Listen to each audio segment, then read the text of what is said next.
Good.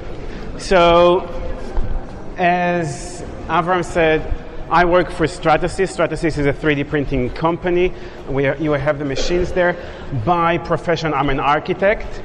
My thesis was 3D printing houses, and we were the only guys who did multi-material printer for printing houses. So it means that we use granulate material, and we use cement, plaster, wood, earth, seeds, all of that, and we work together. So what I'm going to talk to you about is about 3D printing and why to use 3D printing, if to use 3D printing at all. So we cannot talk about the future application without thinking of the past and how things were used to be made before. So this is, I'm sure that all of you know that, and if we want to shape the future, we need to know what happened before. And after that, we need to know about the industry and how things used to be made. So we all know this guy, no? Henry Ford, mass production. What did he say? Ford. He said, everyone can have the car that they want if it's going to be black. Okay? So mass production is to have the same thing repeatedly. Using that, we can make those machines cheaper today because we can mass produce all the segments and the parts of that. But we have the personal computer, another revolution. So most of us talk about the Ford revolution as the second industrial revolution. Parallelly, there was another revolution, the information revolution. All of us has computers today. Everyone can, your phone is a computer, and you can use it to design almost anything. And the CAD software that you are using today are cheaper every day, and even you can use them for free. So it means that every one of you can design anything.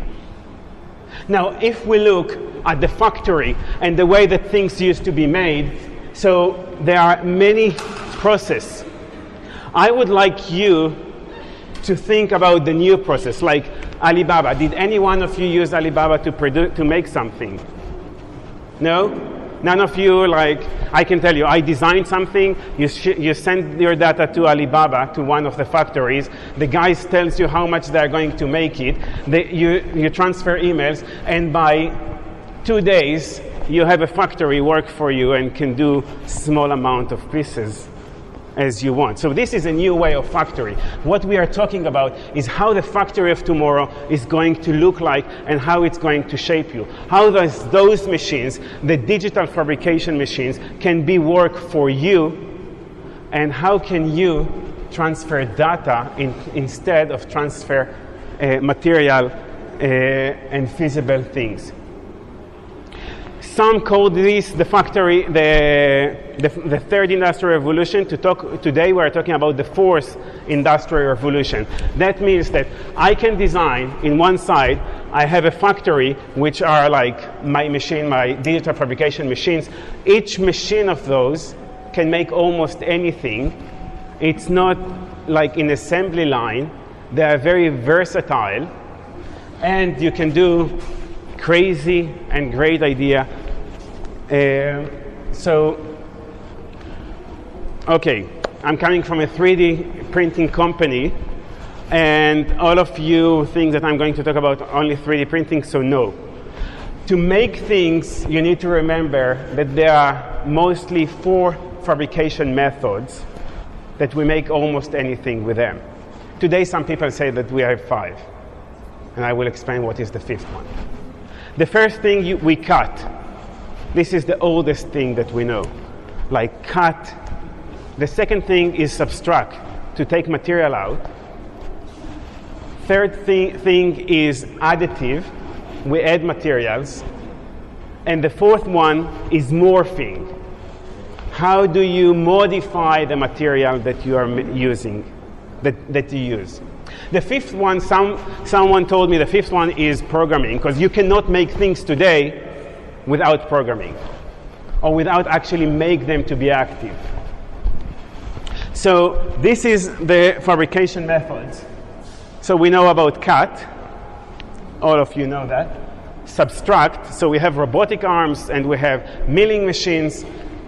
And again, saying that you need to use only one technology maybe does not fit to the things that we are doing today. Because if you look at that projector, all four technologies or fabrication methods were implemented in that. Or actually in almost anything that we are using, you can find that like the fourth being used. Now, if we look at subtract, so Michelangelo said, when I get the marble, I look at that, and then it tells me what it wants to be. But you need to remember that this marble is one material, the same material. As well, when we cut things, we cut homogeneously, okay, same material. When we do additive, we might think about this different. So additive been here for many, many years, as you see, pottery. And when we move to 3D printing, unlike additive, I have one question. Do you know which is the biggest additive manufacturing process in the world? Or, manufacturing process or industry for additive? Casting? No casting. Each one of us use that every day, or their product every day. It's the food industry. The food industry is the largest additive manufacturing industry in the world. Now, 3D printing is actually working layer upon layer. Okay? So if we build layer upon layer, so it means I'm going to build this model like that. If I'm building that in that direction, okay, so this part here is going to fall down. Okay? So to make sure that it won't fall down, we are going to put some support material, same as you build buildings. Now you cannot see that here that good, but also we can control the inner part of the model itself because we actually build the model. Think about that, and now I will explain you what is the difference between additive manufacturing and other manufacturing process. And what I'm asking you, that when you are using 3D printers, and this is what I do with my students, I teach in 3 institutes, and mostly the MIT students, if they print something that I can mill or laser cut or use different method, fail. Okay, so I want you to think about the manufacturing process and how can you take it to the advanced level of that. So 3D printing is all about interlock parts within parts in one way, because you cannot build that without assembly in any other manufacturing process. So if I want this to move, I just print it like that. Okay? If I want, I will show you, if I want to take Da Vinci design, and this is what I've done with other guys, and Da Vinci was designed this for wood and metal, and then I want to build it at once, and I want it to work and to move, I can do that. But when you manufacture and when you make things, you need to think about the material. You need to think about the way that you design and the machine that you are going to use, because each machine is different and the materials that they are using is different. So don't think that everything is repeatedly. So what I'm asking you is to think about things different. And when you think about things different, you need to implement other parts. So how I'm going to take out the support material, and this is a challenge you will have this week. If you will use the middle machine, the large one, you will need to think, how does the support material is going to go out? It's easy to put it in. You never know how it's going to go out. You need actually to design that as well. So the designers need to know about the fabrication method as well as part of the process, and they need to know about the material behavior as well as part of the fabrication process. Now, if I have like materials, and you have this in the big machine here, that you have flexibility, like rubber, and very hard material, and you actually can have different shore levels in between, you can use that to program the thing that you make. And you can also, and this is a project we did with MIT, you can also program the time. Did anyone heard about 4D printing? Raise your hand, please.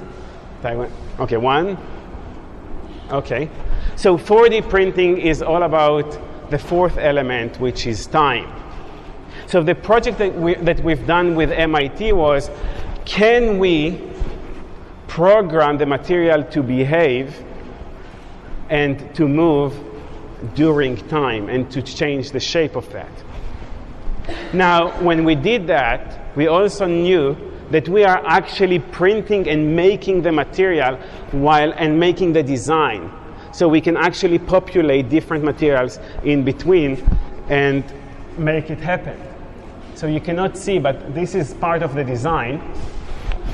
Those joints in here, the red part, we actually put material that we can control how it's extend while it's absorbs water.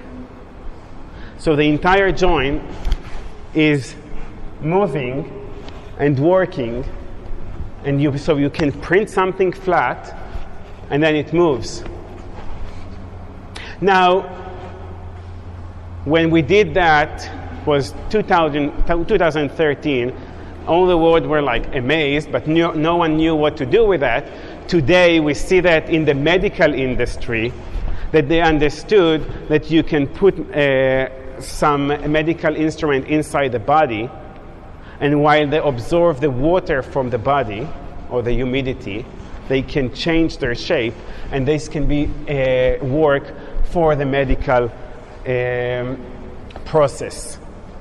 So if we talk about medical as well, we have how people push the limit in that, and how they understand that if they 3D print, it can be used for medical surgery. And this is in Malaysia. They did an amazing work. So they print parts, and they use different shore levels of the material because they can work between rigid and flexible. So then the surgeon can practice on a printed model before they do the surgery, and the feedback they get, it's the same feedback you get in the surgery. But without designer in this process, nothing would happen. So you understand that today multidisciplinary is very important. You are not a standalone anymore. You need to have like multi people or one or a person that knows multi-idea and knows multi-subjects. So we are an Israeli company, and we sit in Rehovot, and the one who knows Rehovot knows that actually in one street the entire 2D printing industry was established. So, and then the guys that made Indigo, the digital 2D print, established object that today we are Stratasys, and what they made is actually a same machine, 2D inkjet machine that we all know, like your HP printer at home, or mostly HP or Epson, and it's just jet materials. And the way digital print works today is actually like pointillism. Do you know pointillism? Okay. So pointillism was I'm not going to mix color. I'm just going to make a point next to a point. From a distance, I'm going to see a different color. So we are using CMYK in the 2D, and if I put yellow next to blue, from a distance, I'm going to see the greenish out of that. But if I will put a little bit more blue and less yellow, so it's going to be darker green. So this is the way that they did the 2D digital print do that. And it's all about the pixels.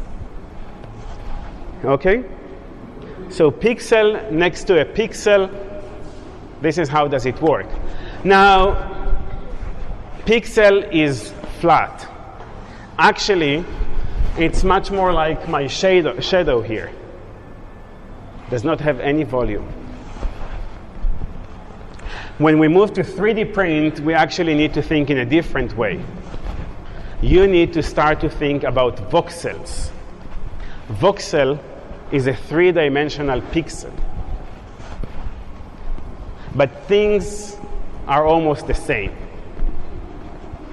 So the new technology that was made here was all about how to place voxel upon voxel and how to place voxels in the 3-dimensional void. And then we have few things that we can do. We can use one material, or we can use the voxels here, and trust me, you cannot see too much in here, but you can put different voxels one next to each other, which you can actually play with flexibility and color as well. So you can actually design something with flexibility and color and play with the material properties as part of that. Now, if I show you that, and we did it to engineers, okay? Professor of engineering. It's a project we did with Cornell University, and we said, let's place 50% rigid material, 50% flexible material, one next to each other. And we asked the professors, would that behave the same in a 3-dimensional space? What do you think? Is it going to behave the same? It's 50% and 50%. No? Okay. So let's see what has happened. So again, a project that we did with Cornell University. Never trust Windows. And this is a voxel CAD that we made. And we can place gravity on top of that. And each one of them is going to behave different. Now, if you mill, you cannot make that because you are using the same material. If you cut, you maybe can glue or attach and make these kind of things, but it's going to take you a process. If you print it and you have multi-material machine, you are in a different area. So if you're using the small printers, try to interlock parts within parts. If you use the large one, do that, but also use the multi-material because you have 2 materials printer as well. And one of the programs I run is the voxel print program. So I'm in charge of the academic research, and what I do is work only with certain professors worldwide. And the idea is to allow you, instead of sending an STL file, okay? Do we all talk the same language? STL file is like the 3D model file that you export it to a mesh file. You don't use that on this machine. You send bitmaps. You send an image for each layer. Thousands layers, because each layer is 30 micron. A project that we did with Fraunhofer in Germany was a professor of color came to me and say, Ohad, you know, the way you see color and the way I see color is completely different. The way you see color today is different than the way you're going to see color in half a year. this is what he said, I want to make a model that for everyone is going to be, that everyone going to see that in the same way.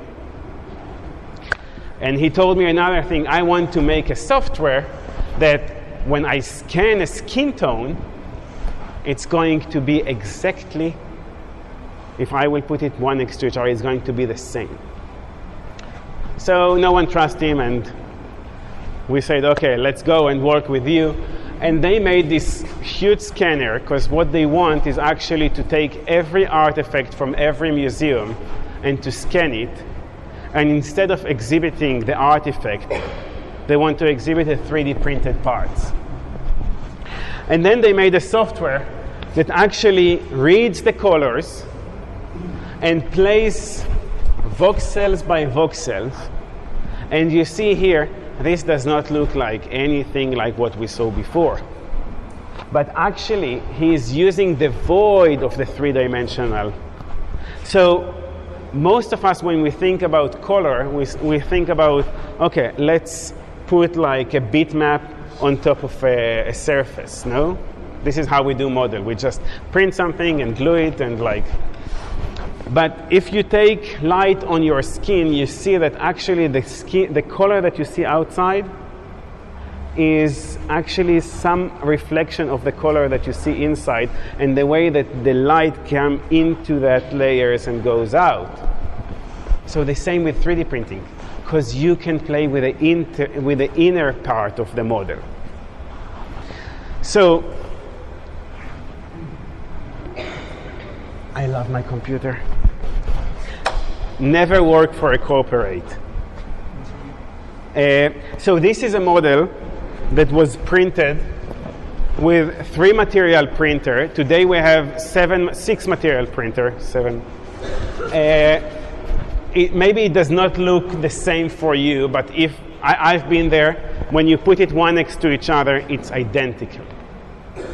Now the software that we have at our company cannot do that, because we, like everyone, think mostly about the surface, but this guy think about the inner part as well as part of the process. And the way that it works, maybe I will do like that. Okay, I will skip the video, but this is one of the models as well. So this is 3D printed. The finger is real, and it's the person putting his thumb on his 3D printed head, and it's amazing. And this is another. So what they published is about pushing the limit about 3D printing, and we challenged them another thing. So number 1 cancer in the world right now is face cancer. It's just increasing. So people need to have prosthetic eyes, ears, and nose. Now the problem with that is, how do you make an eye to look like an eye? And you can buy a very cheap glass eye in India, which does not look realistic, or you can buy a handmade glass eye that will cost around $5,000 US. So it's between $10 to $5,000, but you would like to have a $5,000 glass. And this is one eye that they scanned a student eye of them, and it's actually the image. The problem with that the material does not really behave like our, the reflection of photos is not the same, but it's very interesting what you can do with that and how it behaves. Now, when you bring it to a school of design and engineering together in Singapore, SUTD, it's a branch of MIT, and you let them play with that, they actually made, by the voxels, this model, you put it in water, in hot water, and it's going to move. You cannot see the shadows here. but the model is actually moving in the water because you program the materials, and one material that you hit it is extending and wants to move, while the other one is pushing back, and they are like having this tension between them, so the model itself is moving and behaves. Another thing that an architect came to me and said, Ohad, I don't understand those engineers. And I told him, oh, I never understood them. And he said, I don't understand why they still build with columns and beams.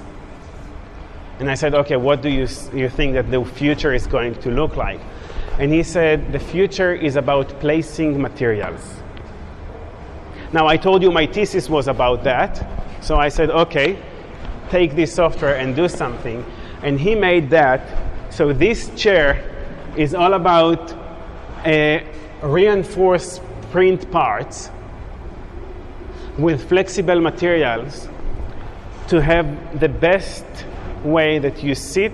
So it's going to take your way that you sit, and it's going to fit you the best, but it's still going to be strong. And it's all about the two materials, how they behave together.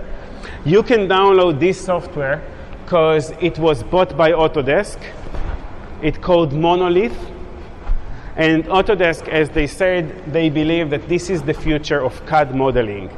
So CAD modeling by Autodesk is going to be about placing materials and how to think about the behavior later on of the model. So Monolith, and this is another thing. If you know how to program the inner part, you can know exactly how does this going to behave when you are going to put pressure or tension on that. So instead of making an artifact, you're starting to make an active parts that are going to be passive, so no actuators in that, but they actually work and move. And this is another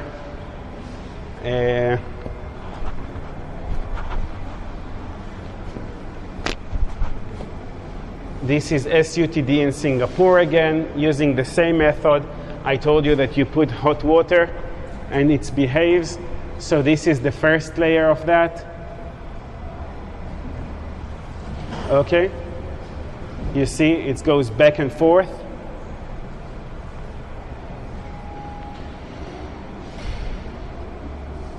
And if you look at this model, you can see actually the placement. And this one, you will see when they put pressure, they can actually program, you see, how it's going to behave. So usually if you will put pressure, it will not behave like that. A month ago, there was a company with a lock that just announced that they are going to make locks like that. So if you program the material inside, you can actually make that. So this is from Virginia Tech in the United States. When they made this model, they didn't play in the inner part of that. They didn't play with materials. On this model, when they put 0.5 kilograms, it sprayed completely. On this model, they could put more than 2.75 kilograms as nothing happened. That means that if you program the materials that you use and decide what to put inside and how to place the material, you are going to actually know how you can control the behavior of that. So again, I came here to tell you that you should have like an amazing week, that you should play with the machines, break them, kill them, I don't mind. Hate them as well. Sometimes I hate the machines. But this is a true love, yes. But take your design to the extreme. Try to understand what is capable to do with those machines. And whenever you make something, ask yourself, can I make it in a different fabrication method? Would it be possible? If you can say yes for the different fabrication method, ask yourself why to use this method. I always do that. I didn't tell you, but I established the FabLab network in Israel, and we have all kinds of machines. When you use the 3D printers, you actually need to know why to use it.